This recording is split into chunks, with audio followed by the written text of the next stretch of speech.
than that, we're at the Birdsville Hotel and we're here to celebrate the 200th issue of four-wheel drive action. Also in this program, we're going to show you some of the best bits from the best DVDs we've done over the past few years. But more exciting than that, mate, we're also going to go into some of the behind-the-scenes moments and share them with you guys. And of course, you're going to get to see all the action here for the 2013 Birdsville Bash. I'll drink to that, buddy. Good on you, mate. Birdsville's been pretty quiet over the last few weeks, but all that was about to change. Convoys of four-wheel drives as far as the eye could see were rolling into town. It was just amazing to see the response we got.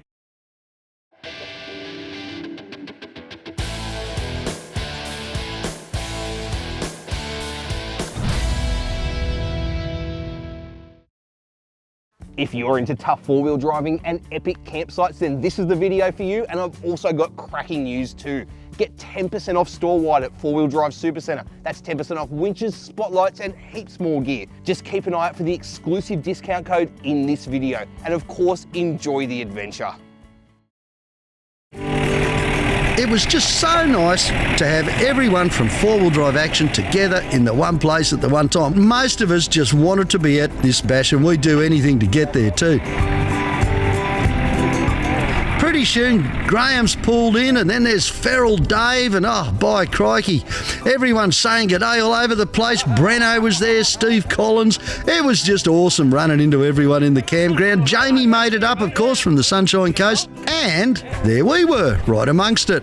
I brought my family along. Well, I brought the ham bake and two of the boys, Tom and Joe, and we were anxious to set up as quick as we could. 5 days, 4 camps, 3,000 kilometres, 24-wheel drives in a convoy. I've made it to Birdsville. Get a load of this. We finally made it to Birdsville. So did everyone else by the look of it. We'll see you in This is fantastic. You know what we've got here? We've got the hardcore four-wheel drive action readers. I know a lot of you wanted to be here but couldn't. Those people who made the effort to get here, boy, they've done some hard miles too. I've met a lot of people who came over the Simo just like us, and people from all over Australia. Fantastic! Let the party begin! Okay. Hey Timmy, you're not missing out on much, mate. G'day mate, what's your name? Graham.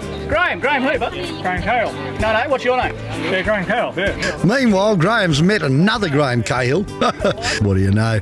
You got a licence, I want to prove it. Yeah, Vince by name. Graham Cahill, folks. I'd like you to meet the other Graham Cahill. There's actually a striking similarity. Can you see it?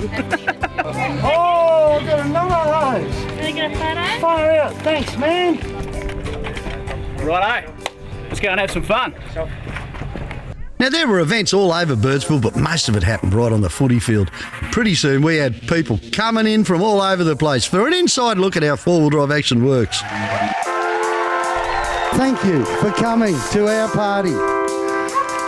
I know, just like you do, how much effort you guys went to get here, you know? We really appreciate it. We kind of figured, you know, we could have this party 50 k's out of Sydney or a couple of 100 k's out of Brisbane. When the guys came up with this, admittedly it was Friday afternoon about 4 o'clock, so they've been at the pub for about 4 hours. Let's go to Birdsville! And they rang me. I said, don't be stupid, no one's going to come. And look at this. Fantastic. Thank you. You guys were right, by the way. Our readers are way more dedicated than anybody on earth.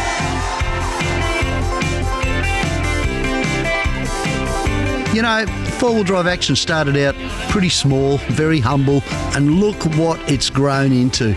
I think at the end of the day, that's because we're all the same. We just love our four-wheel drives, we love touring, we love our families, we love seeing Australia. It's just wonderful meeting up with everyone. Oh, wow, Birdsville has got off to a fantastic start, hasn't it, guys? Yay! These days, we're one of the biggest magazines on the newsstand. We've got hundreds of thousands of people watching the DVDs. We've got a huge Facebook presence. We've got a massive forum presence. Four-wheel drive action has grown into something huge, and it's all because of you guys, Aussies who love their country. Remember that first trip we did from Big Red to Fraser Island. We planned our route to drive on nearly every terrain possible that time.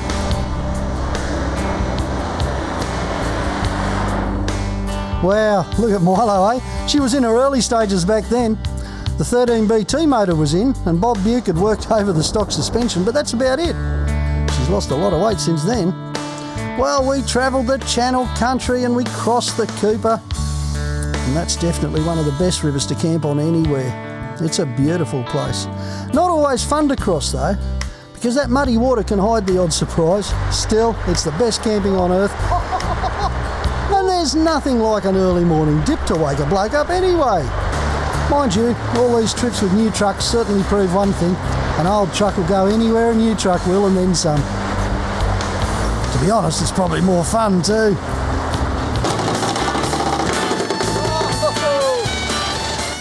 Problem. It's just on this side, these big wide tyres, eh? I think it's from when we whacked into that roof. A hydraulic jack like this one is capable of deadlifting 20 tonnes. So if you're going to use it for something like this, you need to take it easy or risk ripping the guard off. I want to use the bar, mate. I think so, yeah. Just give me a bit hard. A good old hydraulic jack. If your four-wheel drive didn't come with one of these things as standard fitting, you really should think about getting one and using it. It's not that they're just good for lifting the vehicle, they're good for bending, for straightening. If you stick something that's bent between the V of a tree, you can use the jack to straighten it. You can do all sorts of things with it. If necessary, and given enough time and a little bit of timber, we could shift this vehicle out of here just with the jack. They're a good thing. I'll put it away. I'm sure we're going to need it again. That little film about Milo was really funny from our perspective, because my kids are over here going, geez, Dad, look at your hair. That was a long time ago. That was when you were about 18 months old, Tom, and you were just being thought about, Joseph. When we did that, that was the Big Red to the Beach video. It was before the days of DVDs. And that was, I think, the first one. I think we were still four-wheel drive monthly, actually. You know, it was all a bit of a sort of a punch in the sky. Is this going to work if we put it on film? And to be honest, my experience with magazines before that would have said no, it's not going to. But of course, as soon as you start seeing Australia and you see four-wheel driving and you see all that on the big screen being done by real people, it's kind of different. You go, gee, that's really good. Not long after that, actually it was several years after that, we had a contributor in Western Australia who was a total nutcase, and he loved travelling, got all over the place, he knew what he was up to, and despite all that we decided we'd employ him at Four-Wheel Drive Action. That's Graham Cahill, and this is the story, I believe. Yeah, I think it is. I think Yeah. we're going to play a little bit here. This goes back to our first DVD together. Just so happens that Graham Cahill, our Four-Wheel Drive Action guy on the West Coast, volunteered to lend me his shorty Nissan Patrol. Struth, Graham, what are you thinking? Oh, hang on. Is this a Nissan? Whoa! You got a paper bag I can wear while I'm driving it? Don't know about this.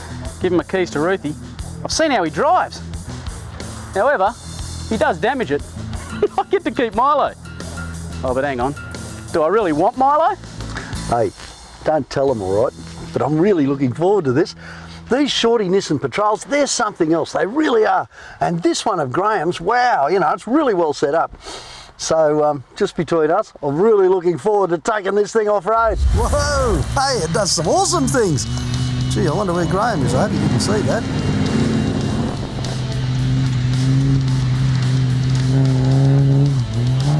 Oops, sorry, Graham. A little bit of unusual dune damage here. The roof rack slid back. Hey, this definitely wasn't fitted by Perth 4x4, was it? No, that's actually my handiwork. That's your handiwork? Yeah. He's one of us, you can tell. That's it. Tightened up by a short bloke and couldn't quite reach. There's just one last thing that we need to sort out before we can leave, and that's this Nissan versus Toyota thing. Now, not a problem, you reckon? Fortunately, Mitch has lent Graham his Patrol ute. Daniel's lent me that Land Cruiser. We're going to run it through mate versus mate here in the mud. Yep. And see which one's better. No question, guys. Are you on, mate? Yeah, I'm on. You're on? Let's do it. Let's do it. All right. May the best truck win. Oh, we will.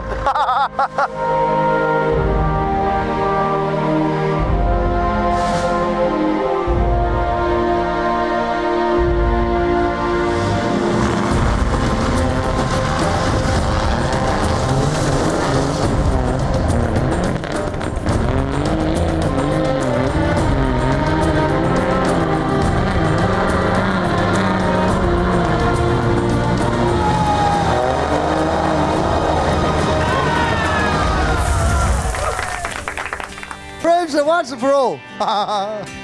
You never ever lend your truck to me or Graham.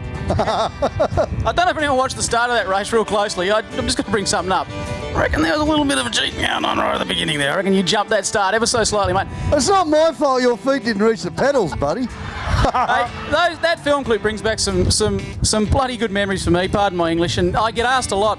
2 questions. What's Ruthie really like? Well, I think you've got a pretty good idea of that tonight. I'm not going to answer that. The second question I get asked a heck of a lot is, how did I get this job? I'm going to take 5 seconds just to explain very quickly how I got the job, because it's a bit freaky. I was taking photos when I was asked to go along on that. I really didn't expect to be involved in it, but just jumped in and had a crack anyway. Ruthie came across without a truck, so I said, why don't you drive mine? He did. We had a great time together. Between the 2 DVDs, we had to do a run up the coast to do that second DVD.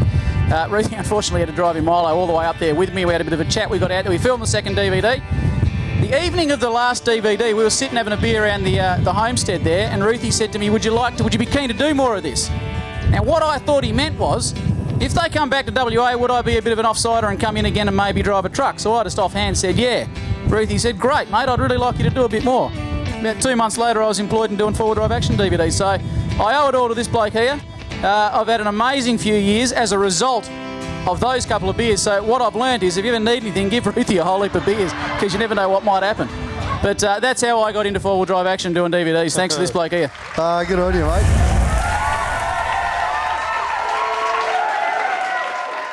Time to look at Graham's worst situation. Let's have a look at this next one here. She's alive. Ready to rock and roll. All right, these roads completely gone to shit. Pardon my English. Just trying to move is a challenge in itself. They're just boggy, completely boggy. It's just a flat stick and hope for the best.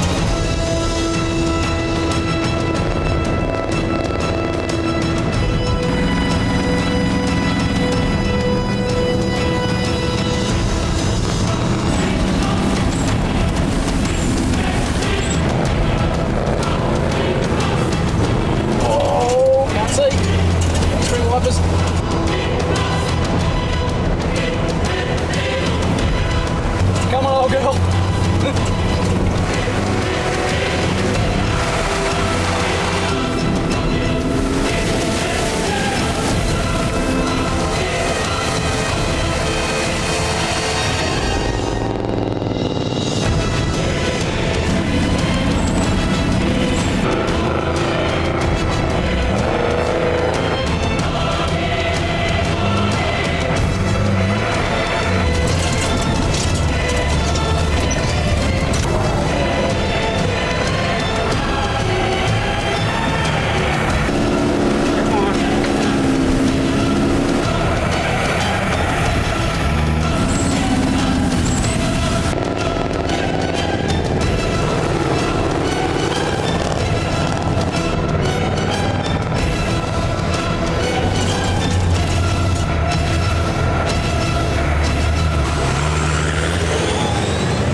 I made it. Kinky, however, who had dropped back behind, was in all sorts of trouble. See, there's that 3-car rule again, eh? Now, there was no way we could risk going back to help him, but you know what?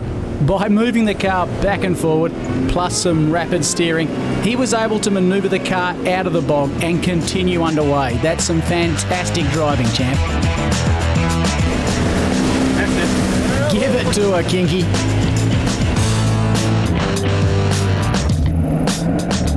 Hey, Tom again, how you travelling, mate? and I'm through the bog and out and pushing it now.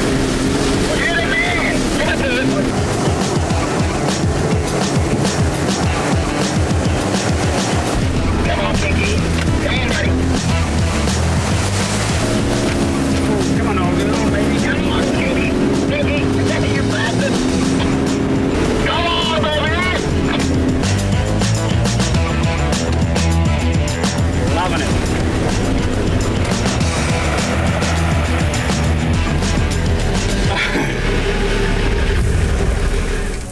That there, trip up into the Kimberley, it was the first sort of big thing I did with four-wheel drive action, and I think they took a bit of a risk sending me up there. It was, they didn't know what was going to come back, we didn't know what was going to come back, we didn't have enough, we were going to get back. And that's the result, that DVD, and it's probably one of my most proud DVDs. Who was the crew on that one, mate? Mate, it was myself, it was Ad, who is here somewhere. Where's Ad? Are you on the camera down the back? Ad in the middle. Bushman Boilies! And the stills photographer was Anthony Warry, who is one of the better photographers I've ever known. Who else was on camera? Who was producing? Tim Sargent. Tim Sargent was there too. Yeah. And it ranks as one of the biggest adventures I've ever had. I am really proud of that DVD. If you haven't seen it, please, folks, go and have a look at Kimberley #1. It's an absolute cracker. Obviously, so many of you go, wow, look at that, that's hard four-wheel drive, it's hard country, everything else. But I want you to think about the guys who put these clips together. Those guys have to go everywhere we go and have to get out of the truck and work. Rain, hail, shine, mud storm, rain at 45 degrees, wind, whatever. Our film crew are really amazing and they come up with professional results like that.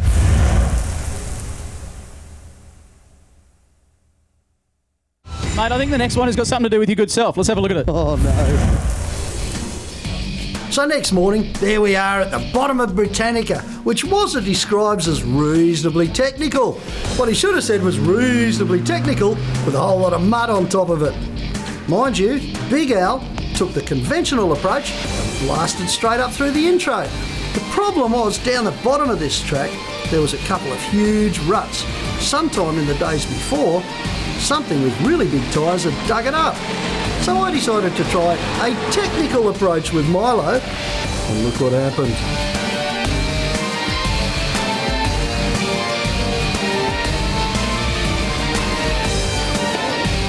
Badunka!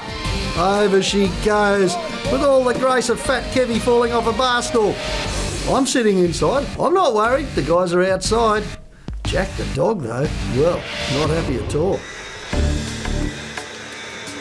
Tim's got the winch on, but you note that he's got it onto the chassis. There's nothing wrong with the sidebars. Andrew's 2JM sidebars would have handled it no problems at all, but I wanted it direct onto the chassis just to roll it back that little bit slower. Now I'm just going to hold you on here. Do you want to just back a bit?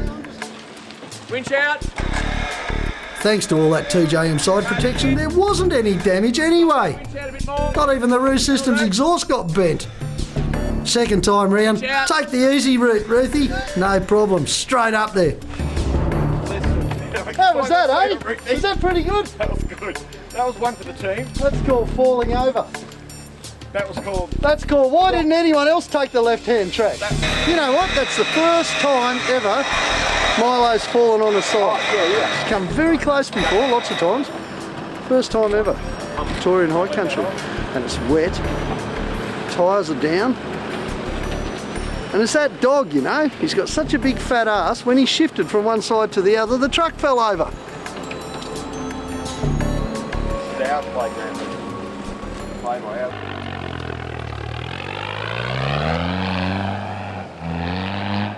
Should have followed Big Al the first time. Hey, funny thing about that, anyone who remembers Jack or saw Jack, he knew if I was going on a trip and he'd be the first thing in the truck and the last thing out. He just loved being in the truck. That time, just after Milo fell over, was the only time Jack wouldn't jump in the truck. I opened the door for him, come on Jack, come on Jack, come on Jack. And he just sat there with his ears down somewhere around the bottom of his nose and looked at me like, look mate, you know, I might be stupid, but I'm not as stupid as you. And he stayed outside the truck. Mate, I don't think it's only yourself that has a bit of bad luck every now and again. I think this next one might prove that point. We'll have a look.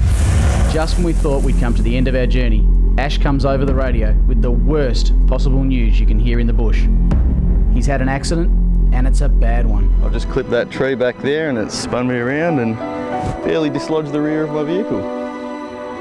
Bit of a silly mistake, and not really the kind of thing you want to be doing when you're thousands of k's from home, but oh well, accidents happen. I reckon, Ash, we can just belt that out with a hammer, mate. We'll be back on the road. Oh, I think about hitting you up for a spare tyre, Graham. Me, yeah, right. The reality is, we are miles from anything. Yeah. And now we've got to make our own repair. Yep. So I think the first thing we'll try and do is get the diff visually in the right spot, and then we'll do a bit more sort of triage on it and see how much more damage there is. Yes.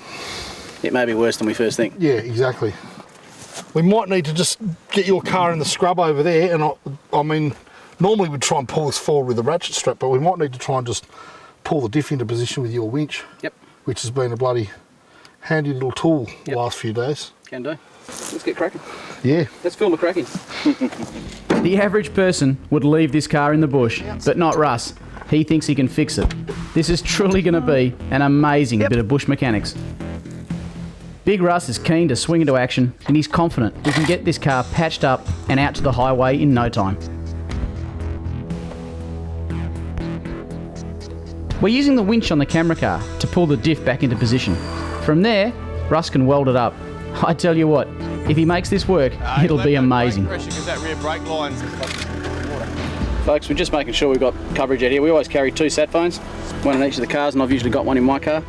And mobile phones are absolutely useless out here, as you all know. UHF, absolutely useless. But a sat phone, full coverage out here. We can call up, just make sure everyone knows we're okay. We're going to be stuck out here for a little bit longer. And yeah, we were sort of...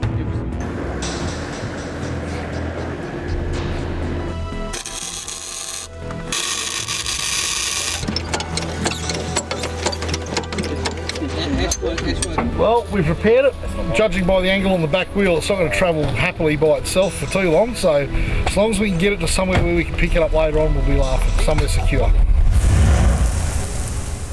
Now, 2 things I took out of that. First of all, the way we put that thing back together was unbelievable. It took us a long time. We're out there for about 6 hours, it was stinking hot, but we pulled everything back together, and he actually drove that about 1,000k.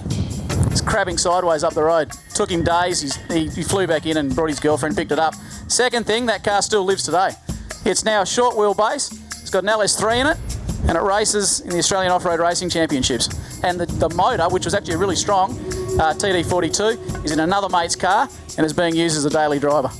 Holy dooly, what a story, eh? Fantastic. And it just goes to show what you can do with the Nissan Patrol. Wreck it and sell it for parts.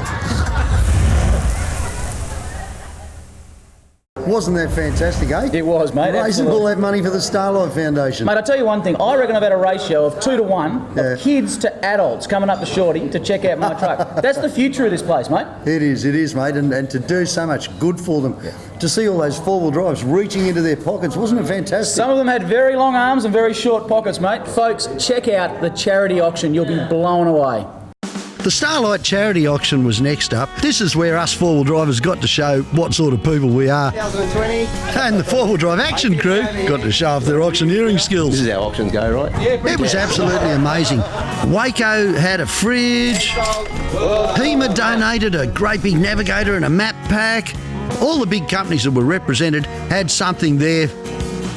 The bidding really got heated with an original Ruthie portrait painted by the handbrake. Kick it off, guys. Do I hear 15 cents? 50 bucks? What's wrong with you? 100 bucks? 500 bucks? 500 bucks? You want to buy my truck? We've had a raise. We've had what? $1,000? Medicar George? I just decided you're a really sensible bloke after that Simpson trip. What'd you whack your melon on the roof of the Patrol too often? What'd you say, Farrell? $2? $2,000? Wow, 2,000 bucks. Farrell Finance. I know he's a father himself, but that is a crash hot donation, mate. Okay, $2,000 once, $2,000 twice, $2,000 three times, sold to Dave Challenor, Farrell Finance. And next up, it was Graham's turn to donate something. Here's several $100,000 down there, all these big prizes. I was asked to put something together. All I could find was a damn steering wheel. So I got a steering wheel here. Anyone want it? $2!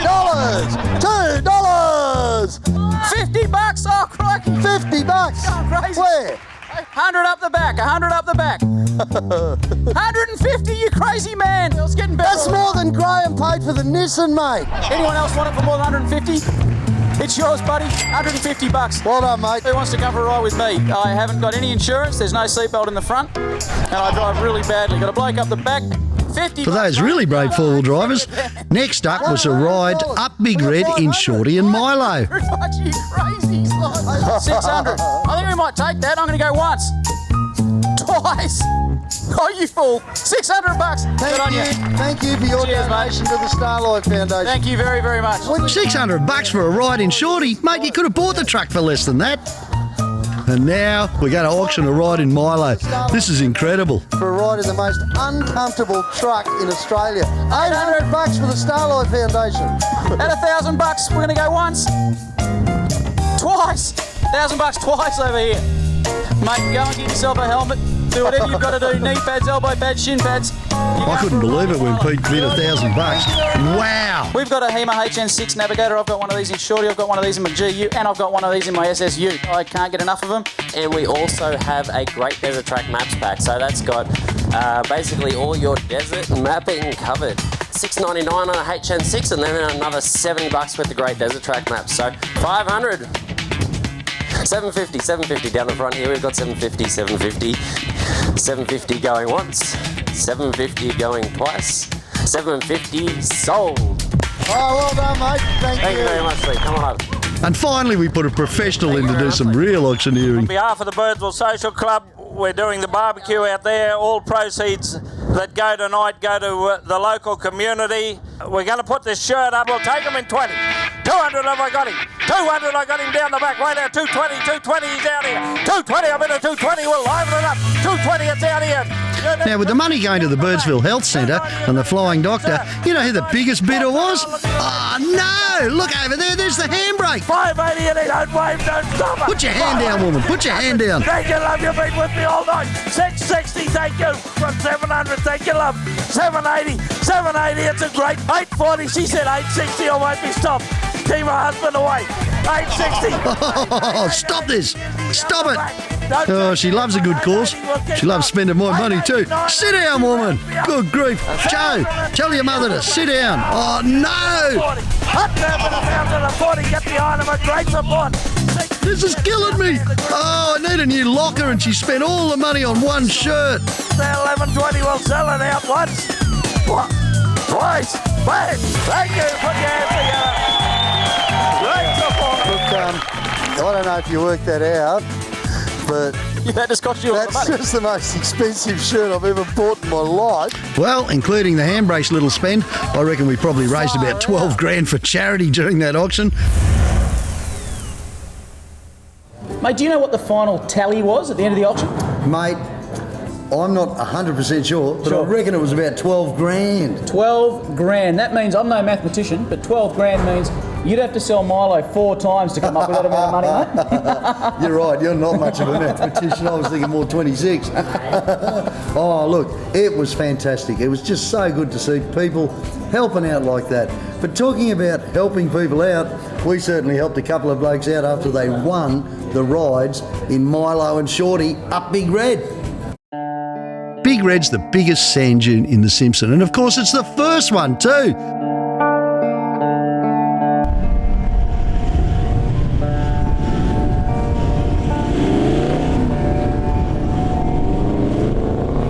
Climbing Big Red, especially from the western side, has always been one of those things that tests a four-wheel drive out.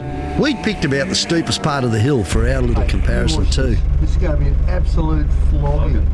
Toyota versus Patrol. He hasn't got a chance. Hey, mate, nice pram you're driving over there. Why'd you steal it from a baby? Listen to him. Hey? Who's that?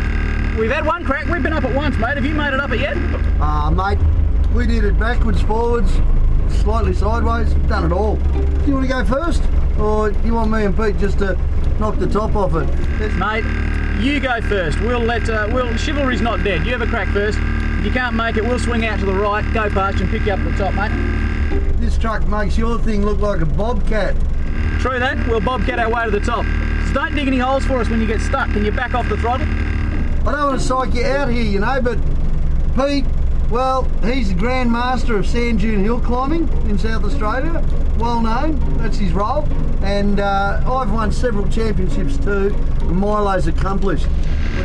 Well, I come from WA, the land of the sand dunes. We're sand gropers, know all about this stuff. I was actually born on a sand dune, mate, on the side of a sand dune. Yeah, I heard you were conceived on one, and a fairly painful thing. See you, mate. Good luck, mate. Don't forget to change gear. How generous are these blokes?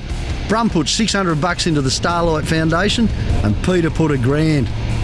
Oh, you can tell Pete's really enjoying the comfort of Milo here. You know, I've got the air conditioning going flat out, the bucket seats doing the wraparound job.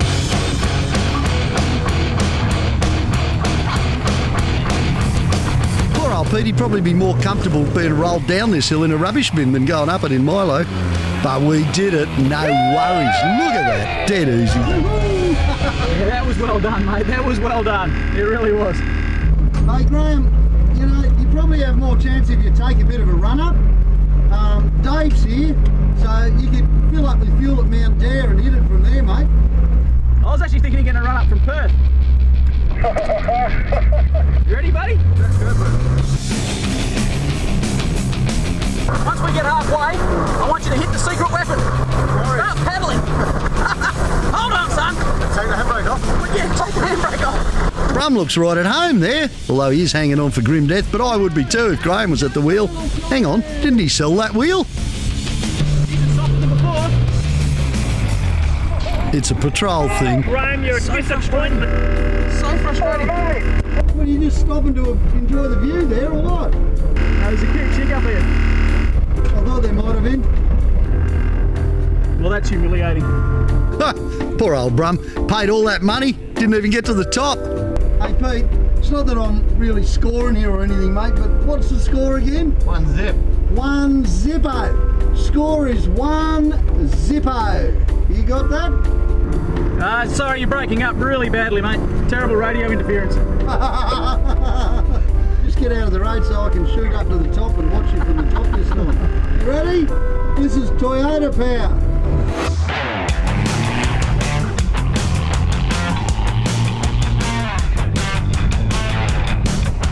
Here we go. Like a dancing hippo.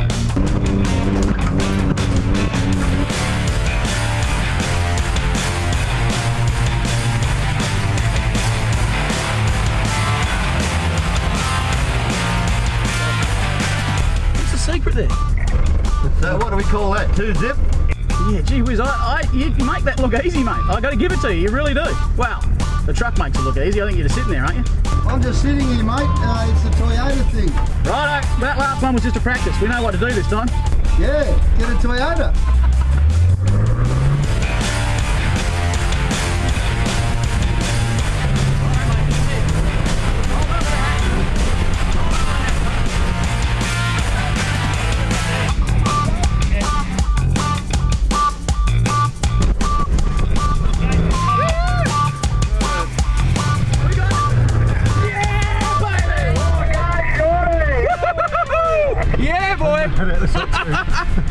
It's about time he got up here. He's keeping us waiting, wasn't he? Yeah.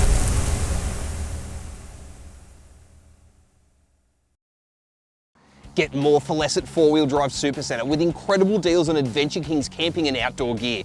Take your camping experience to the next level with the amazing Grand Tourer Mark III aluminium rooftop tent, the rooftop tent that practically sets itself up. King's portable gazebos are built ultra strong with a tough steel frame, are easy to set up even by yourself and are available in multiple sizes for the campsite or the job site.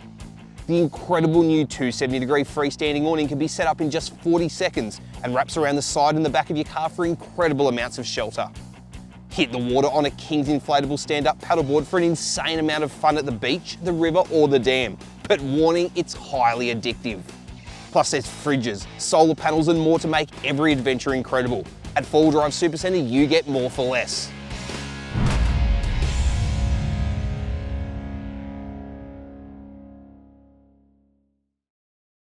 Mate, how's the weather? It's been all over the shop. I could have sworn we're in Melbourne, mate. We've had 4 seasons in one day out here. That's usually what happens when you hit the track, isn't it? I tell you what, you saw that footage? Yeah. I've got weather from all over the country in places it shouldn't be. And it was highlighted here in Birdsville, folks, when I took a bunch of people out in the morning for a photography course on top of Big Red. We woke up, the rain was coming in sideways, but, mate, we got out there and it cleared up and it was fantastic. Check this out. The Rain Man.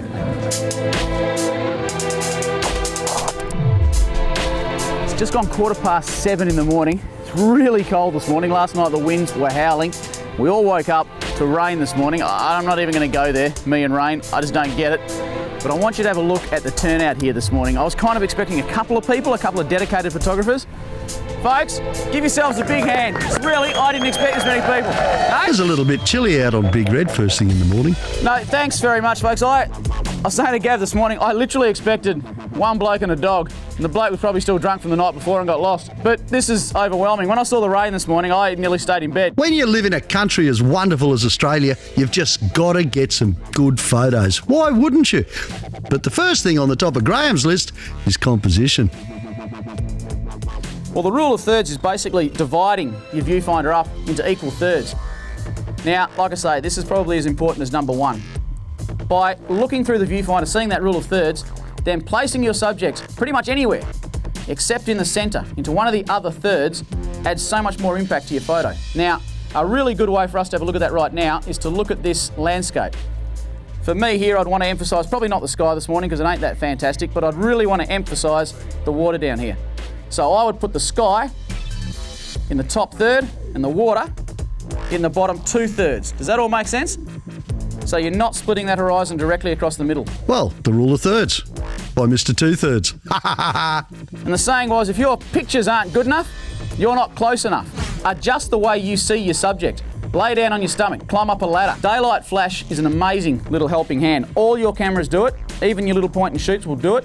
You'll be able to turn the flash on during the day. What it does is, think of a hot day, sun's out, you've got really harsh shadows on your subject. Using daylight flash, what that does is just cancel out those shadows so you get an even exposure across your subject. Try it out. It's one of those ones you'll have to experiment with. You'll have to learn how to do it on your cameras. All right, guys, I'll be mingling around. Thank you so much for coming out here and braving the weather. It was actually kind to us in the end, apart from being a bit chilly. And I'll see you back in town for a brekkie, eh? Big Red's just the most iconic place in Australia for a photo shoot, so you can bet that's where we wanted to do our 200th issue cover shot. Well, Milo's on top of Big Red, and we towed Shorty up too. No, you didn't. Not at all. Mate, how utterly fantastic is this? Portion of the people who've come to Birdsville to party on for our 200th issue. People of all ages, all occupations, a cross-representation of real, decent, honest Aussies. I love it. I love our readers. I love you all to death. Thank you so much for coming, you people who are here. And you guys who didn't make it, well, next time you will, all right? Here to set it all. I'm going to go times 2. You're too good. Righto. See you soon. Matty Felberg was the shooter on this one, and he always gets a good result. Right, issue 200 cover shoot in progress. We've got everyone up here on Big Red. Malo's on the camera. We're just about to shoot Milo coming up the sand dune. It's going to be good. I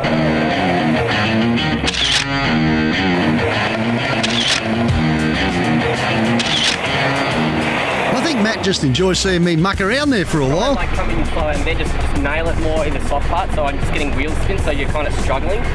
Sort of put me right into the place and then... I'll stop you right at the bottom, and I'll line you up, and then just nail it from there.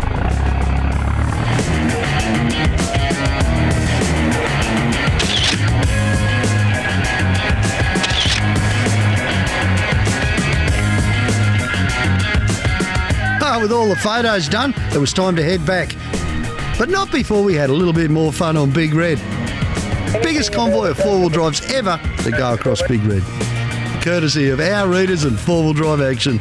Well, there's no more famous sandhill in Australia than Big Red. It just brings people out here in their droves. And it's a monster too.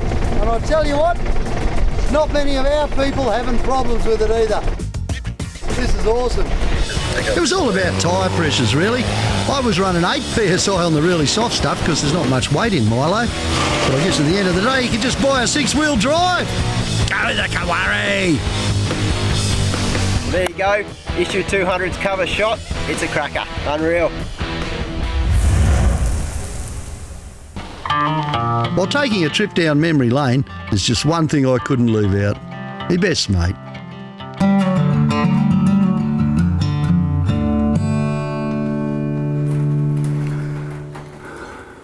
It's been 6 years.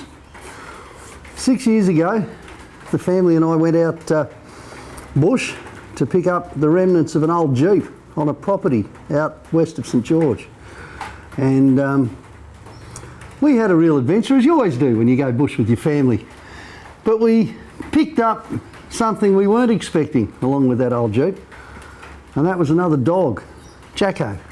And Jacko was a puppy about this long. And in this case, they had seven little puppies in the litter, you know, all this big, and they range from red dingoes down to little black and whites. It's just such a mix-up in that litter, it wasn't funny. And the mother had to be put down, and that left the pups orphans. They'd found homes for 4 of them, and the other 3, well, there was no space for them and no mother to look after them. Well, my kids got onto me, and yeah, sure enough, we wound up bringing home one of them, little Jack. Well, he got the best of everything from then on. He really did. He's never known what dog food was. He's been travelling with me all over the country. He was my best mate. He really was. And we had so much fun together, you know. I really looked forward to travelling with Jacko. I really did. And by now you've worked out that there isn't any Jacko anymore. No, well, there isn't. We picked up a few ticks. Jack picked up a few ticks on a family camping trip again. And 24 hours later, with the best treatment on earth, and old Jacko was gone. But I know that he touched a lot of people's lives, not just mine. I'm really sorry that he's gone, because I loved him dearly, but I know that he had a great life. And I just want you guys to know too, you know, everyone out there who's watched Jack muck around and have fun and jump at the sparks at the campfire and carry on like the larrikin he was, that somewhere up in doggy heaven, he's probably still doing the same thing. He's probably got hold of the front tyres on God's Toyota and he's giving him a good chew about now, and he's probably riding in the back of St Peter's Nissan, and he'll be doing the Works burger up there. It's a beaut little dog. I'm proud to have called him my mate for so long. Now, I know a lot of people have said, well, what are you going to do? Are you going to get another dog? You don't get dogs like Jack. There was over 11 years between the death of my first dog and finding Jacko. Mates like that don't come along very often. When they do, you want to appreciate them. Good on you guys. Well, have a drink to Jacko. I'm going to right now. See ya. Hey, Jacko! What? It was only a little bump. Any suggestion that Jack might have bitten a hole in it because it's a Nissan? Come on, Jacko, you're holding us back.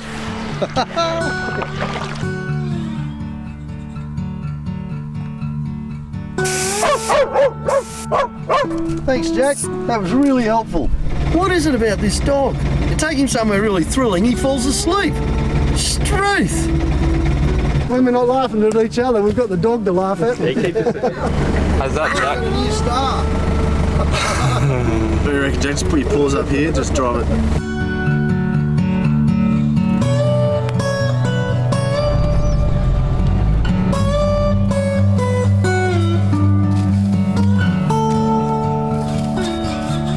Got a funny angle there, old dog.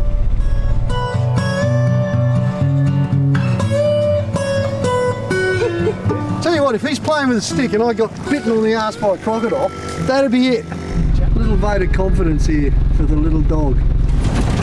Think of all those people to throw sticks for you, mate.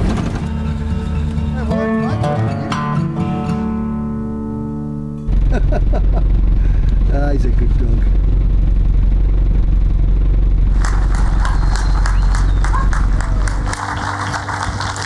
Oh, geez, he was a good dog, wasn't he? Hey, can I tell you something though? As good as Jack was, all the time we travelled, he never learnt to read the no dog signs. You know, like I'd pull up next to him and I'd say, look mate, And he just looked the other way. He paid no attention to them. He was a top dog. Didn't like Graham much. Tried to chew him up a bit. Mate, I'm a sucker for dogs. I've got a couple myself. Absolutely love them to death. I've got a little dog called Digi. He's a little staff. He comes with me everywhere. I can't put him on a plane. I tried once. I tried to use him as a seeing eye dog, but they wouldn't buy it. Because I put the glasses on the dog and I tried to get in, but it didn't work out. So yeah, mate, that touches me to see that. Dogs are everything. I love my little bloke. Graham always carries on about how it rains wherever he goes. I always thought he was a bit of a wuss, but you know what? Once he pulled out this little montage of his trips, I'm a believer. Make way for the rainmaker. Well, I've just heard the radio report, and it ain't great. It's a tropical monsoonal low just off the coast here, which is bringing massive rainfalls, huge swells.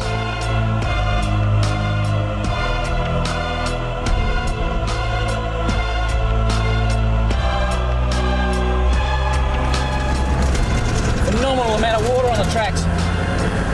Massive puddles that are not normally here. Really quite something to see. Here's one here. So, snowing, and we're halfway down a track from heck with a car that's not going. Let's get you out of here, eh? Graham, welcome to Lithgow. Well, this is it. This is the morning after the night in the cabin. Hasn't stopped raining all night. This is truly incredible. I've never seen anything like it. Winds last night nearly ripped top off my cabin. I've never seen rain like this anywhere, regardless of the fact that we're on the edge of the desert. Excuse me. We really don't have a plan for today other than to try and get out of here. I don't know what the roads are like. We're going to have to speak to the station owner, but this is just, I wish you folks could be here. This, well, you know, I know you folks don't, but this is incredible. Truly incredible.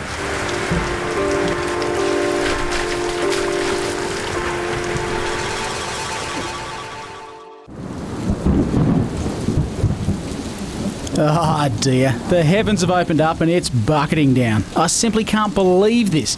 This is no good at all. And to top it off, Kinky has got a slow puncture. We have to get moving before the camp turns into swampland, and it's already proving difficult to manoeuvre. It's only a matter of time before we're cut off from the Plenty Highway. So while there's still a chance, I decided to return the 80 k's north to Jervois Station to pick up some more fuel. Well, this is just absolutely unbelievable. Water's knee deep. There is no such thing as a road. I swear I'm driving down a river. This is totally unexpected out here in the desert. Well, we finally made it to Nalu Bay. Conditions are absolutely atrocious. Winds have come up, raining, freezing cold. Weather report says it's going to get absolutely worse than this too. Hey Paul, when did you last see this much water on the track, mate? I've never seen this much water on this track. That is not something I'm willing to tackle.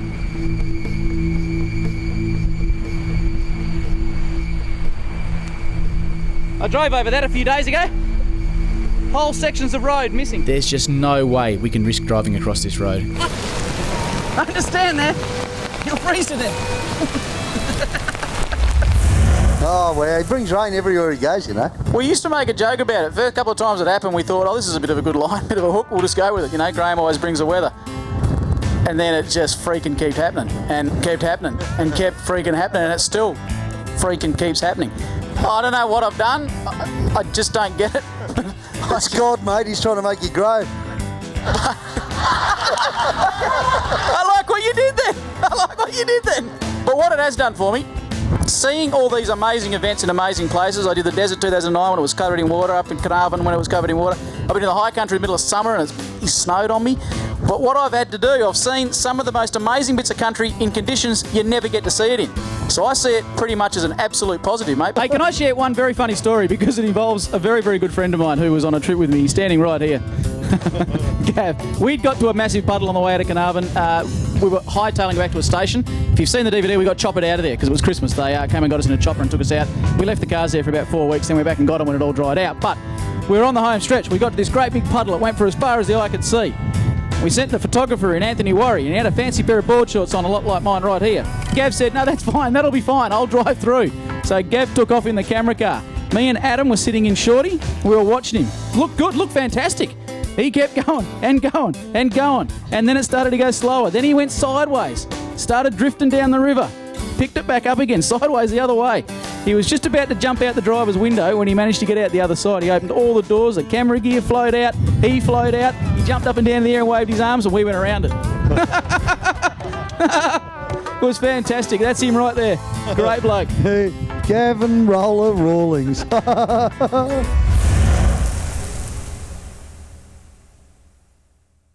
I tell you what, we at 4-Wheel Drive Action all love what we do. And I think we have to, considering some of the insane situations we sometimes manage to get ourselves into. That's the exit. Oh, holy dooly. Yep, job for the chainsaw, I think, Leno. I don't like the look of these holes. I don't think that's a nest, but look at this. There's croc tracks down there. Mate, keep the chainsaw running from when you leave your truck, I think, just in case. We might go and have a look. Oh, that water's all right. That's nice water. Bet the crocs think so too. Hey, Glenn, have a look at this, mate. They're the claw marks. This is a bit eerie, eh? It is, and I'll tell you what we might try and do is not operate in this bit too much. Try and operate up there and operate over there, you know. Before we came down here, Gabriel, the elder, who said, gave us permission to come here,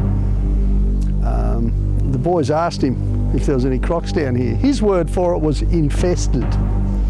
But we need to get through, we really do. So I guess all we can do here in this situation is have about 8 eyes all the time, constantly. No one's going to be concentrating on looking one way without someone looking the other way behind them.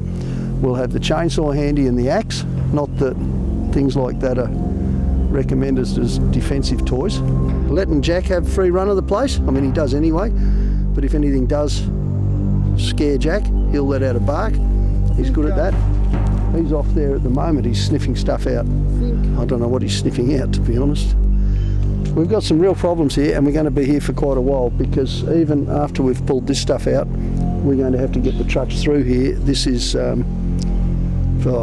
just humus, you know, 3-4 feet of leafy, wet, mouldering rubbish. No worries, that's what we're here for, adventure. Let's get into it. Yep, we've certainly got our work cut out for us here. This is going to be hard graft. And it's lucky we got the right blokes on board for the job, I reckon. But I can't even begin to explain how eerie it feels down here. And even though we've got a job to do, you can never get over those thoughts that there could be a croc anywhere around. I mean, we know there is somewhere, we just don't know where he is. So we cut down the trees, get him into the hole. Hopefully we'll find some traction in that hole somewhere. And I'm first up in Milo. Okay, you right? Righto. I'm going to try and get in as far as I can. Come on, Milo, go! Whoops, wasn't too far, was it?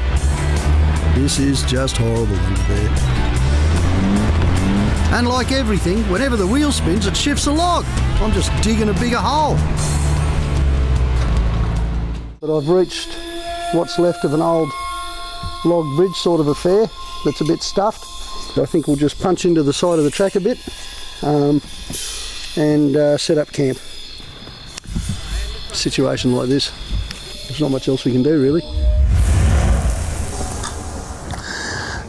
I'll tell you what, that was a fantastic adventure. That was Lockhart River track, the old track out to the Lockhart Mission. Come on, Graham, make everyone laugh. I can't, let's move on. Oh, well you are already, mate. Look at those shorts. Oh. What is wrong with my shorts? Anchored up on a tree up there, so... As soon as I walked around that corner and I saw the Discovery on its roof, I thought, wow, this is in a serious situation here. Now it's in an incredibly awkward position, this truck, and getting it on its wheels because of the ruts here is not going to be easy. We'll be able to do it, but it's going to cause, I hate to say it, a fair bit of damage on the side of the truck.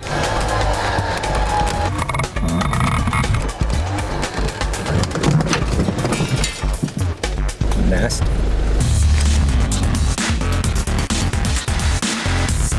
All right, everybody, fingers crossed. Okay, mate, which one ready? Everyone clear on this? There's a fair bit of load on this one.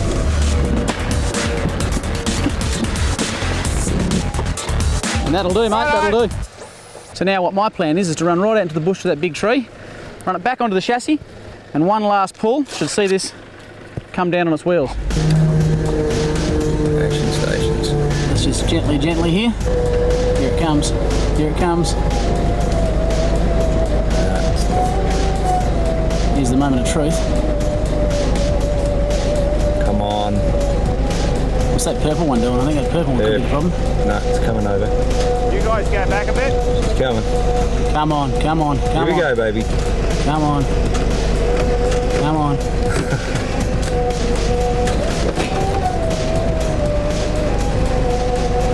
Yeah. Gently too, because it's on that strap. It's on that strap. Well, what an absolute mission to get this far. We finally got the truck pointing in the direction we want, which is back up the hill, because going back down the hill, absolutely not an option. There's only one way, and that's up.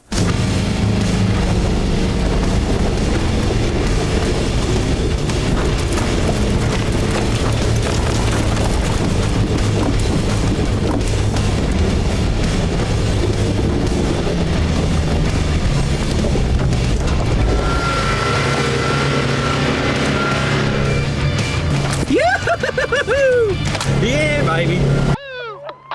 Pulled up once, but no, it was a great recovery, and I mean, it was joy to see it go up there. See, I had no doubt in my mind. Once we did get to the top, it was it was very rewarding, very satisfying. How good's that? Go to the GU and reduction gears, way to go. I've never been involved in a recovery like that where I've had to drag a dead weight up a really steep incline like that. That was awesome! That was awesome! Oh, that was awesome too. Yeah, they were a bunch of young kids. You've probably seen the DVD. A bunch of young kids out in the high country having a bit of a crack for the first time. There's a couple of things they did wrong there. It was a super steep track. They had their tyres at a respectable 40 psi. And they didn't follow the ruts on the way down, tried to climb up one of the banks, just kept going and just tipped over. They had nothing secured in the back. When I got in, after we tipped it back up, put the sun visor down, and a knife fell out from the sun visor that had been in the back. There was an axe that wasn't tied down that was lying in the middle. The fridge wasn't tied down. How they didn't cop something in the back of the head is beyond me, but they all walked away from it, completely shaken, some a little more shaken than others. The recovery itself was pretty darn epic. That took, 5 minutes to watch, I think. I don't know where Jamie is, but I think we were there for about 6 hours getting that thing out of there. It was a write-off. He lost it. Getting up the top of that hill, though, there was no way we were going to get back down. I had to get in it. It had no steering, no brakes, no clutch. It had nothing. It had absolutely nothing. I jumped in it, and old Tim Bates just gave it heck. We got to the top, and I tell you what, it really was a feeling of accomplishment to get that truck out of there. But the reason it felt like such an accomplishment was to know that blokes like myself, Jamie and Tim could work together. None of us were an expert at the whole thing, but we all put ideas in together. Even Mel was out there. She was pointing the finger a few times, telling us what to do. We finally got that truck to the top, and we didn't give up once, and those young kids were so very appreciative. But it just goes to show how things can go a bit pear-shaped, mate. I reckon pear-shaped, all right. Well, that one was a little bit more than pear-shaped, more pancake-shaped. I was just thinking about that disco on the way out. I mean, what would you do with that? Yeah, well, disco to start with. Yeah, true. Don't say that. I saw one the other day out in the simo, going hard. How did it get there? I don't know. I'll let you tell me. Sorry.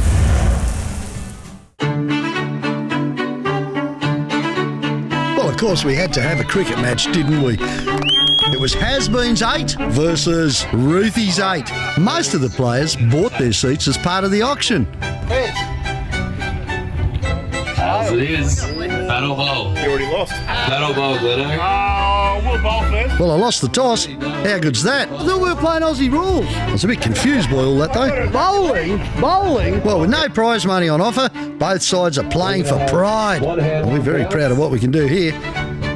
Shauno's played a bit of baseball. He should be right. On ya, Farrell! First ball of the first ever four-wheel drive cricket match, and Farrell's chucked it down the road. You know what? On the day, the kids were the best players there by far. I reckon Has-Been's been cheating. He had his lads out playing beach cricket the weekend before. Hey, you did well.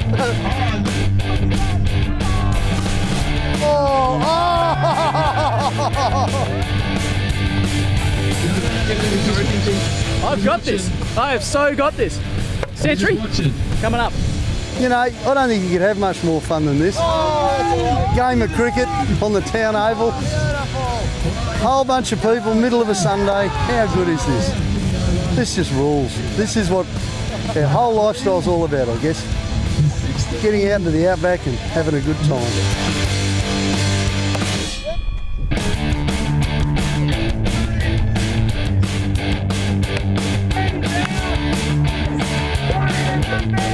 I didn't even get a decent run at it. Next time, I'll bowl them out. After making a huge 28 runs, Gleno's team resorts to some humiliation tactics. Oh, there we go. Oh, that's a wicket.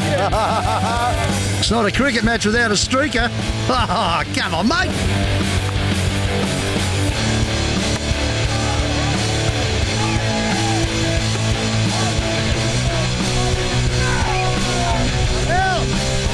Well, it was a bit of a controversial end of the match with Gleno standing his ground, me telling him he was out. Was he out? Oh, Gleno, chucking a hissy fit. In the end, the Ruthie team was just a little bit strong for the has-been side.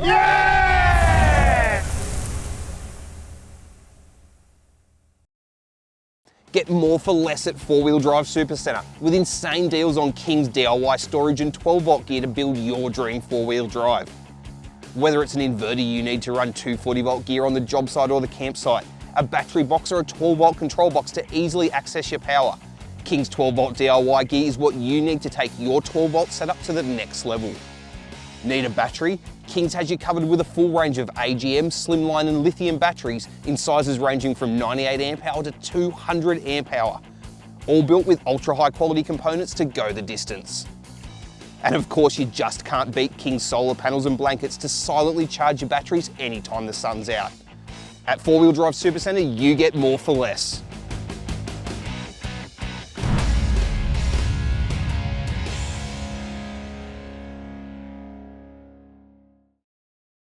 Mate, you and I have had a bit of a jam. You on the old mouth harp and me on the ditch, haven't we? I reckon it was good fun. Now, you and Has-Been have been known to put together actually something that sounds remarkably musical in the past. I can assure you, Graham, that's an accident. And it really felt like an accident too, after seeing the professionalism of MD.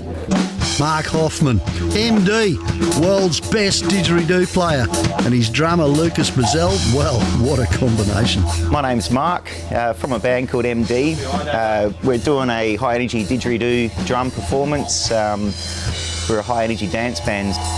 MD could be anywhere at the moment, playing anywhere in the world. You know where he is? Here in Birdsville. You know why? Because he's a 4-wheel driver. Basically, I've been playing Yidaki for 22 years. My drummer's been playing drums for probably 30 plus years. We've had journeying around, gigging, performing for the last 10 years, fairly solid as a professional career, and taking it to the sky, basically. It's been an amazing journey, so it's a pleasure to be here. This one we call Stomp.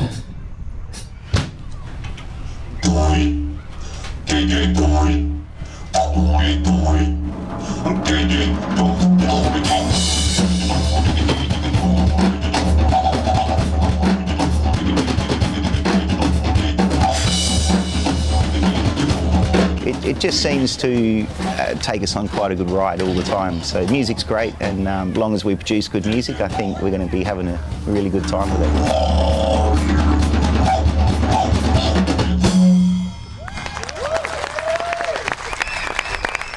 I'm a musician, my brain's full of music. To turn off, I'd get in my 4B and I go for a drive. Get out there in the bush and just kick back, as we all know, and that's the special thing of Australia, so yeah. All right, this one we call Falling Coconut, due to one of those coconuts many years ago. Really taking out Lucas. Enjoy. And after this, Mark took his 100 series up the Colson track to get home. Mark's a 4-wheel driver. He's one of us.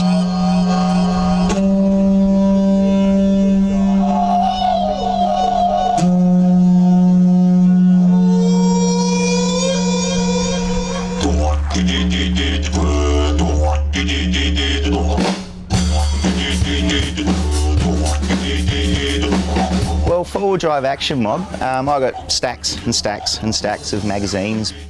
When the crew came to Darwin and saw me perform there, and obviously wowed them just as much as it wows most people, basically they were pretty interested in, we should put some music with the 4-wheel driving. So yeah, that's a good thing. MD's now involved with the music of 4-wheel drive action.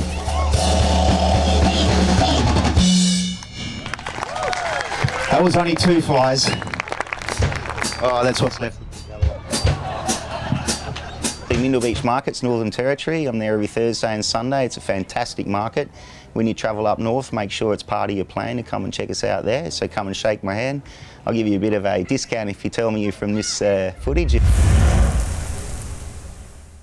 Out of all the travelling we do and all the places we see, it's hard to pick a favourite track. But I'll tell you what, there's one that really sticks with me, and it has to be right up there with the best of. Righto, we've got 2 more clips to go. I think we have. Let's have a look. Final leg of our journey, the Balfour track.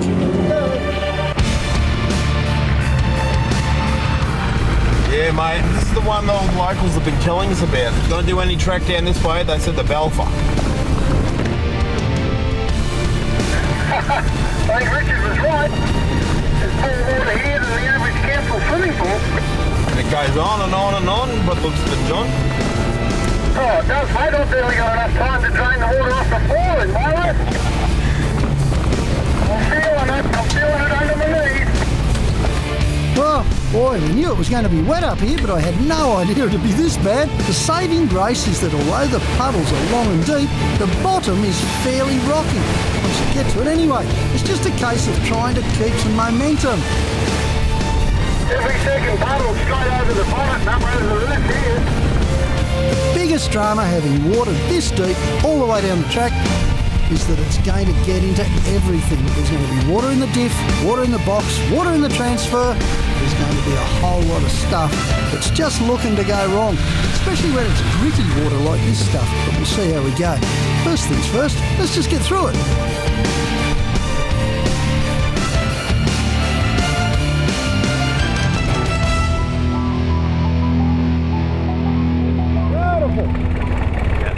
Having covered a lot of ground, we've made it about 3/4 of the way down the track, and we haven't got that far to go to get to Tema, which is the end of our trip back out on the coast. I'll tell you what though, we made it through some pretty deep water back there, but around the corner we certainly weren't expecting this. Oh wow, we thought that last one was hard. This one's got so much still water in the middle of it that it's possibly going to be a lot deeper. Now, there's only one thing I'm going to try that's slightly different here.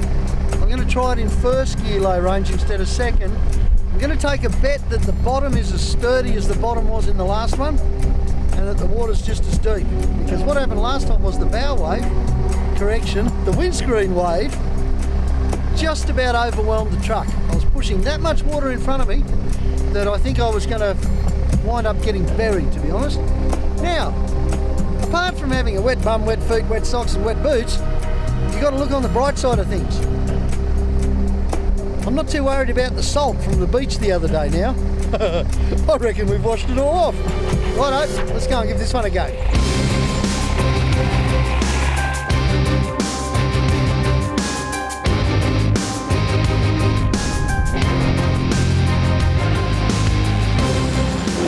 Oh, that's nothing.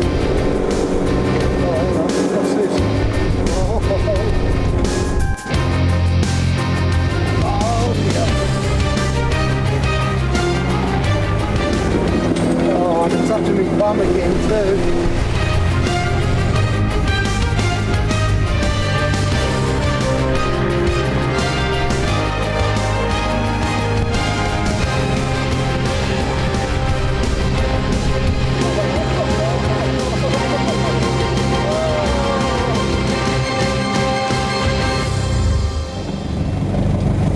Fellow submariners, I'd like to report I'm going to pull over so I can come back and laugh. Watch you guys. How good was that?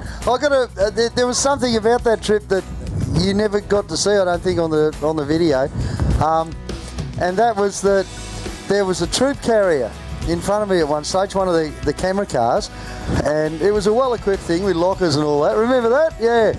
And it was because the Balfour's an old wooden railway track originally, you know, and so it's a bit of a depression, and that depression was full of water, as you got to see there. Well, in one section of the track, the troopy's gone off in front of us, which was kind of unusual, to take the cameramen and the photographers to, you know, somewhere up in front so they could shoot this way. And as Fred was driving the troopy, as he drove along, it started to slow down, then it stopped, and then the back started to float up. He said, I'm floating. I said, I don't care, just keep trying to go forwards, because I figured I'm just going to come up behind him and bump him. So I came up behind him, Milo, and I got as far away as Graham is now when my bow wave picked up the whole troop carrier like this and just flushed it down the track. Amazing! The old troop carrier just shot off down the track, and Fred, you know, he's just shocked. He's floored it, and it suddenly caught the ground and spewed off into the next puddle. And it was the funniest thing you've ever seen. Everything's funny when you got a wet ass, I reckon.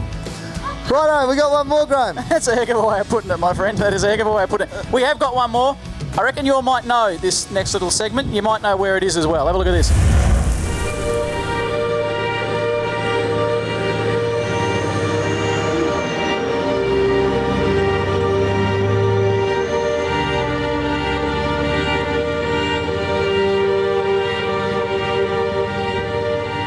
The Simpson is truly a contradiction of harsh brutality and visual splendour. One can only wonder if Charles Sturt, the first European to cross the desert, thought the same thing during his horrendous, scurvy-ridden expedition in 1845. But for years, since Reg Sprigg made the first vehicle crossing in 1962, the Simpson has lured many an adventurer into its grasp, and I, for one, will never forget this experience.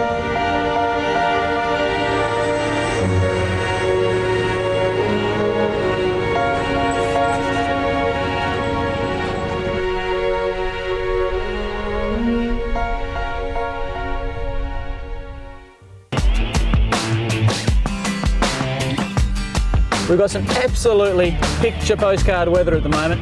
Beautiful blue skies, there's a little crisp wind blowing, which is good, and I reckon that's going to dry this ground out. You know what? We might just make it through here yet.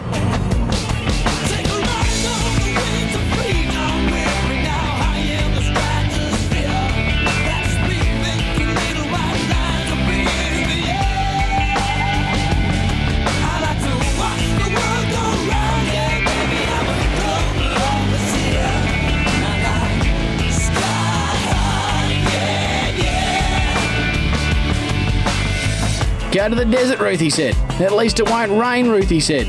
Yeah, right. But you know, in a weird sort of way, I'm glad it did. Let's do this.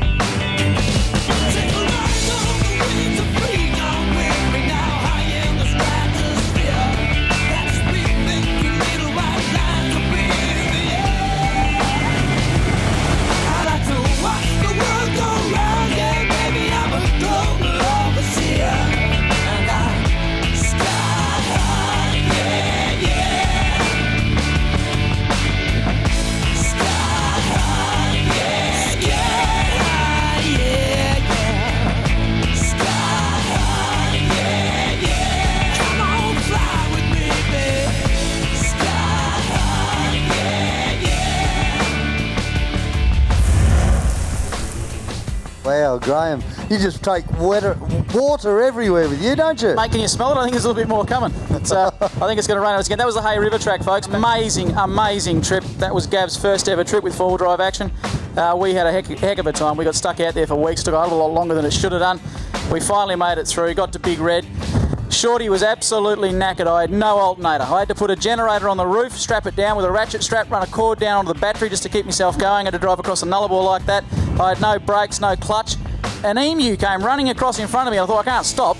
So I kind of swerved a little bit. Emu ran alongside me. I swear we both looked at each other. It was the funniest thing, just driving along, and I just looked out. The emu's just running, looked at me, and then he peeled off.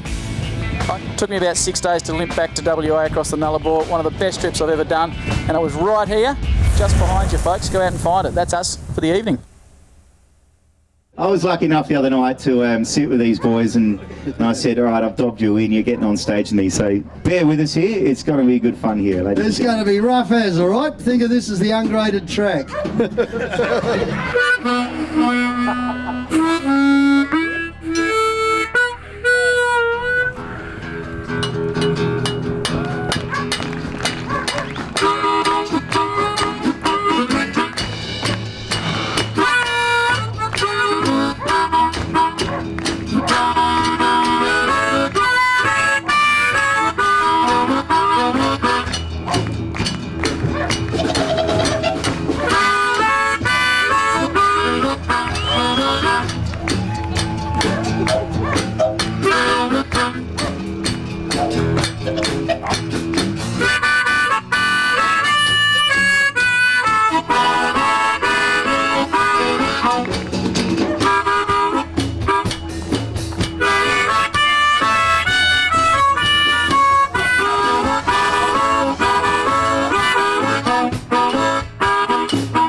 What an awesome evening that was. We had a ball up on that stage. I mean, it might not have sounded good, but by crikey, it didn't end there. It was my turn to give something back to all my four-wheel drive mates who'd come this far to join us. Righto!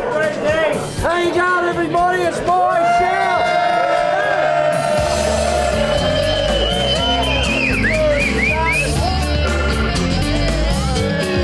There's something about the Birdsville pub. It's a place where you can really let loose. We let loose that night. We had an incredible time. And once again, we raised heaps of money for charity. Good on you guys. That was a great night, wasn't it? Mate, we've returned to the scene of the crime. I tell you what, it's a heck of a lot quieter in here right now. Woo, what a night. Oh, what a night. You know what? People tried so hard to get here from all the corners of Australia. The work, the preparation required just to be at 2013 Birdsville was just incredible, and I think that's why we had such a good party, hey? Everyone tried so hard. Mate, everyone had an absolute blast, and I think on my behalf and on your behalf as well, I'd like to say a massive thanks to everyone that put in huge effort to get out here to Birdsville 2013. Mate, you reckon we could do another one someday? Well, I reckon we have to, just because once word gets out, you know, how much fun we had up here, everyone's going to want to do it again. I like the sound of Dargo, High Country. Dargo, High Country.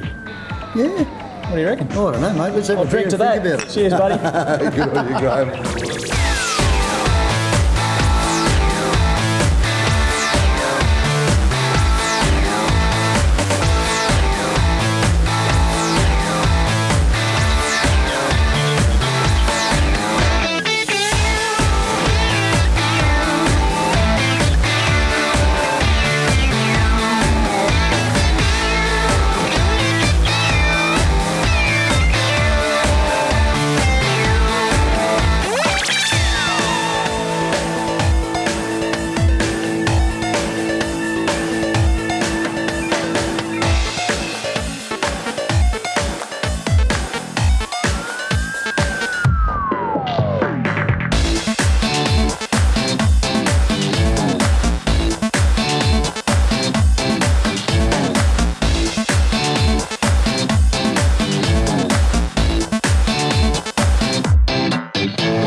Forget building your own set of storage drawers or paying well over $1,000 for a set elsewhere, and get your hands on a set of incredibly tough and unbeatable value for money Titan storage drawers.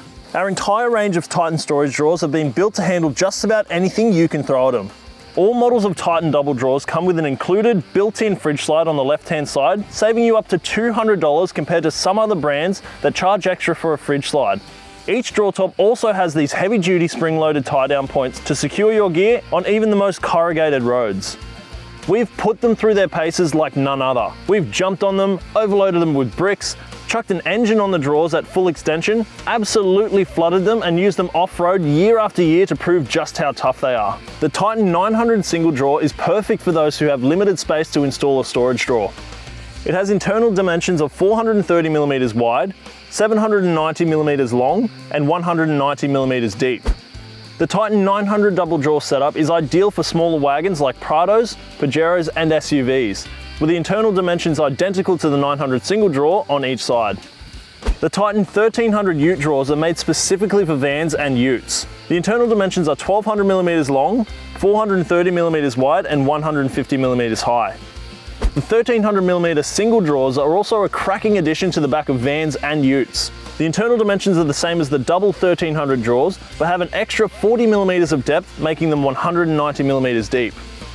And finally, for the bigger wagons like Land Cruisers and Patrols, the double 1070 storage drawers have internal dimensions of 880mm long, 470mm wide, and 180mm of depth. They come 95% pre-assembled, and all you need to install them is a couple of basic hand tools and a couple of hours on a lazy Sunday arvo. You can also add optional wing kits, both model specific and DIY, so you can finish off the back of your four-wheel drive and have plenty of storage available for your next adventure. Take your setup to the next level with the incredibly tough and unbeatable value for money Titan storage drawers.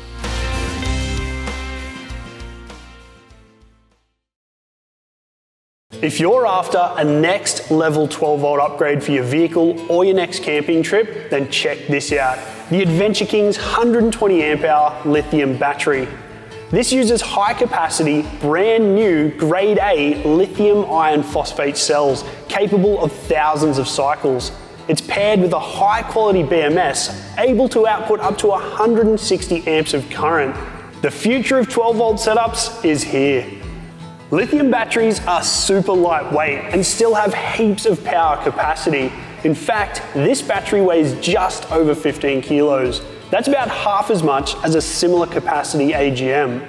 But that's not all. Lithium batteries have the ability to use their entire capacity from 100 to 0% and still have an incredibly long life.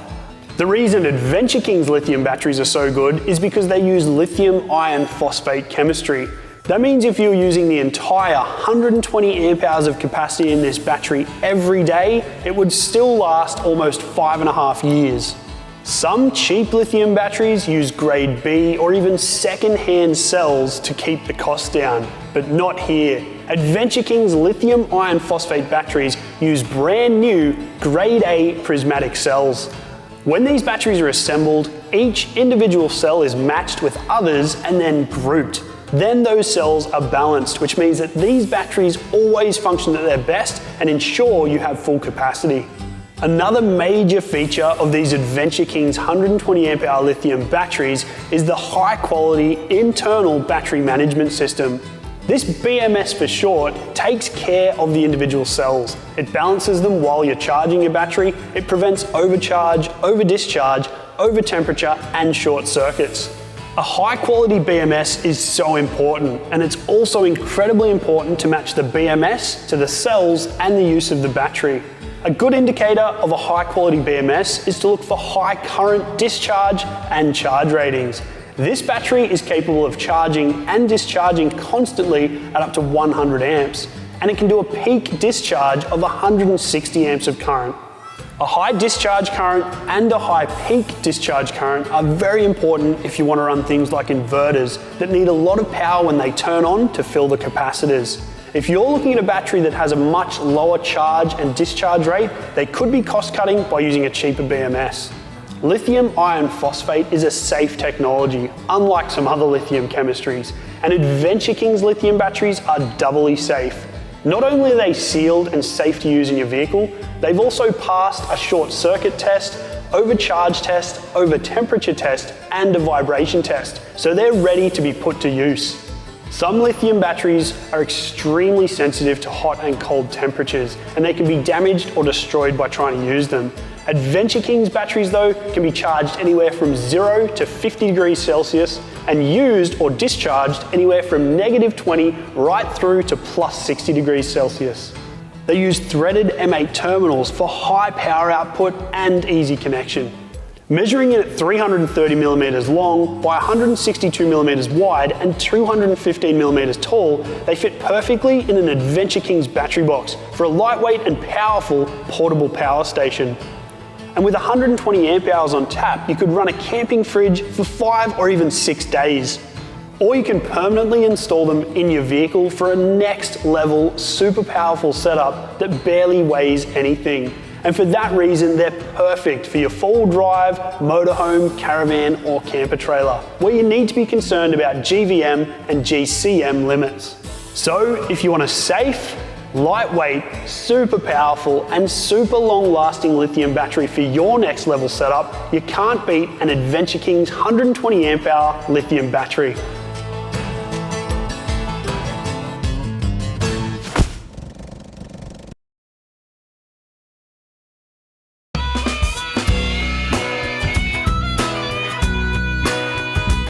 Introducing the incredible Adventure King's Premium Camp Oven Stove.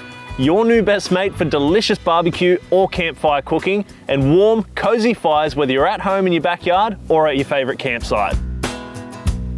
Let me show you all the things that I absolutely love about it, and I'm sure you're gonna love too. This amazing bit of gear has been designed right here in Australia, and it combines a camping stove and a portable barbecue into one. It can run off multiple fuel sources: wood, heat beads, charcoal, briquettes, and more. When it's time to cook up a feast, you can fit 2 large pots or pans on this huge flat cooktop surface that measures in at 520mm long by 300mm wide. That's enough space to cook up a feast for the entire family. And because it runs on wood or heat beads, you can leave the gas bottle behind, one less thing to pack. And when you want a beautiful roaring campfire, use the included hook tool to simply lift the 2-piece lid off completely and just add in some more firewood. The raised and closed design means you won't risk scorching your grass, your deck, or even your driveway. And you'll be able to use it for a beautiful warm fire at campsites that don't allow open ground fires. Plus, your fire would last longer because you're closer to the heat. Now that's cozy. The enclosed design means it's super efficient, and you can make the most of your fuel by directing the heat exactly where you want it. You can even adjust the temperature of your fire by varying the airflow. With these sliding vents on the side, a 2-piece removable lid on top, and an adjustable flue, you're always in control. Remove the entire lid for an open fire, or just this circular inner piece if you need extra heat for cooking, like searing steaks to finish them off. And this up here, now that is a real game changer. A chimney that extends over 2.4 meters off the ground to direct smoke away from your campsite for smoke-free campfires. You can even position the premium camp oven stove under your awning, your gazebo, or your shed for maximum warmth. And the angular offset chimney piece allows smoke to funnel away rather than getting trapped underneath. There's even a spark arrestor on top for good measure.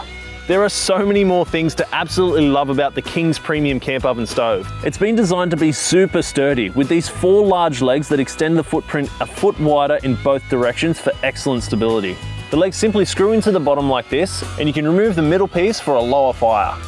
This huge access door swings open with the included hook tool to allow you to easily refill the premium camp oven stove as required. Inside, you've got this fuel rack that keeps your wood or your charcoal up off the floor, maximising airflow and preventing wasted heat. It's a breeze to transport, set up and pack down too, with no tools required. Each of the 4 2-piece legs simply screw together and the chimney pieces pack into each other, with everything fitting into the main body of the premium camp oven stove for simple transport. Make sure you don't miss the incredible genuine cooking accessories available too, like a proper wood-fired meat smoker and a clever barbecue hot plate set to really take your camp cooking to the next level. And a stainless steel water boiler too. Whether I'm at home in my backyard or out camping with family, my mates, or even by myself, I absolutely love my Adventure King's Premium Camp Oven Stove. It's a portable fire pit, it's a wood or charcoal barbecue, and it's the centerpiece of every backyard get-together or camping adventure, and I know you're gonna love yours too.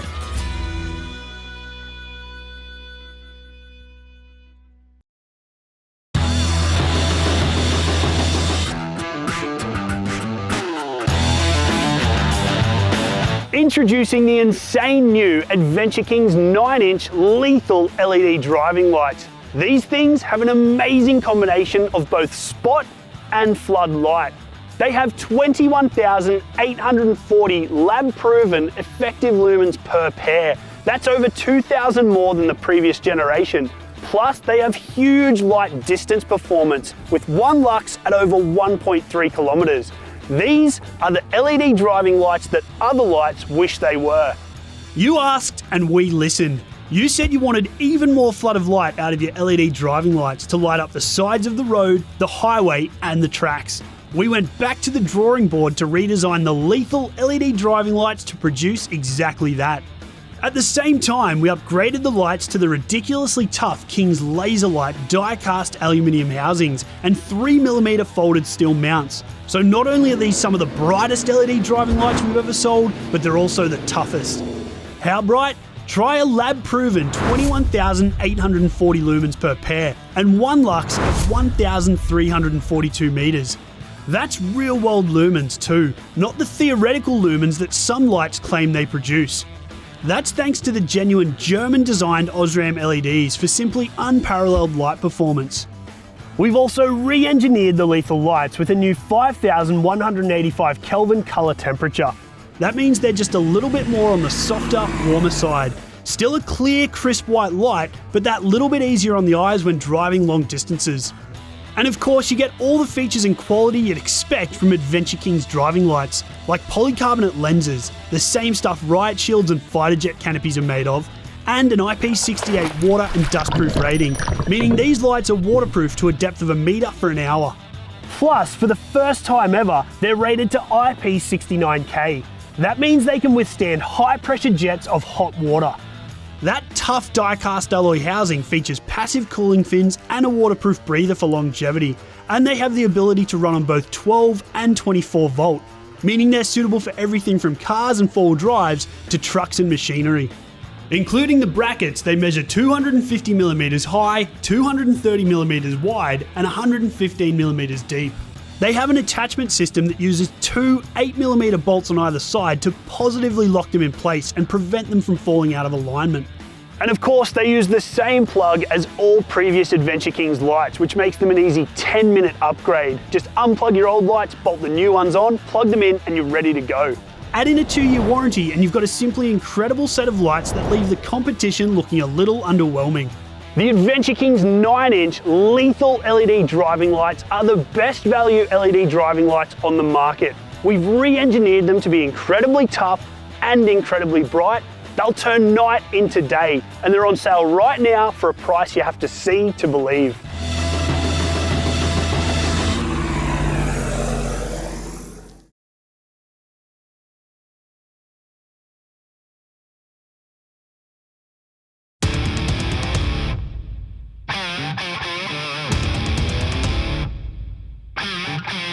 You asked and we've listened. The incredible MT1 Go Anywhere camper trailer has just received an ATM upgrade to 2 tons.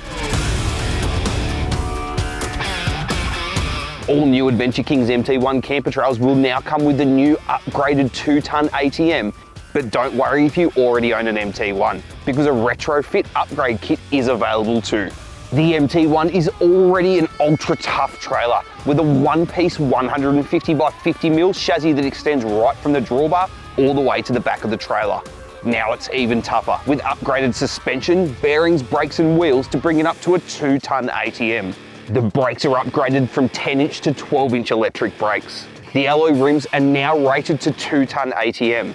And an upgraded set of suspension arms also suit the upgraded ATM. And for existing owners, the retrofit upgrade is incredibly easy to do at home yourself. Everything just bolts onto the trailer with no modifications needed. That extra payload capacity means that you've got more ability than ever before to carry the gear that you need and still remain legal. For more information and full detailed specs on the MT1, see the 4-Wheel Drive Supacentre website. Now with a 2-ton ATM upgrade, the Adventure King's MT1 Go Anywhere camper trailer can carry more gear than ever before.